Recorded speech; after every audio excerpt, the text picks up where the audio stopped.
Yan mga kanyors, ito yung tatay ng mga sisiyo dito na binibinta. Yan yung mga manok dito. Ito yung mga sisiyo mga kanyors, oh, na binibinta.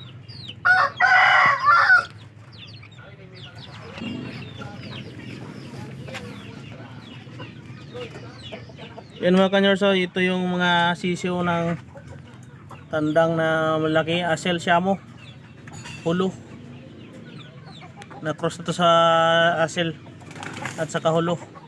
Yan, available po ito mga kanyors. Ayan, oh, pili lang kayo dyan. Ito yung backyard dito ng aking kaibigan.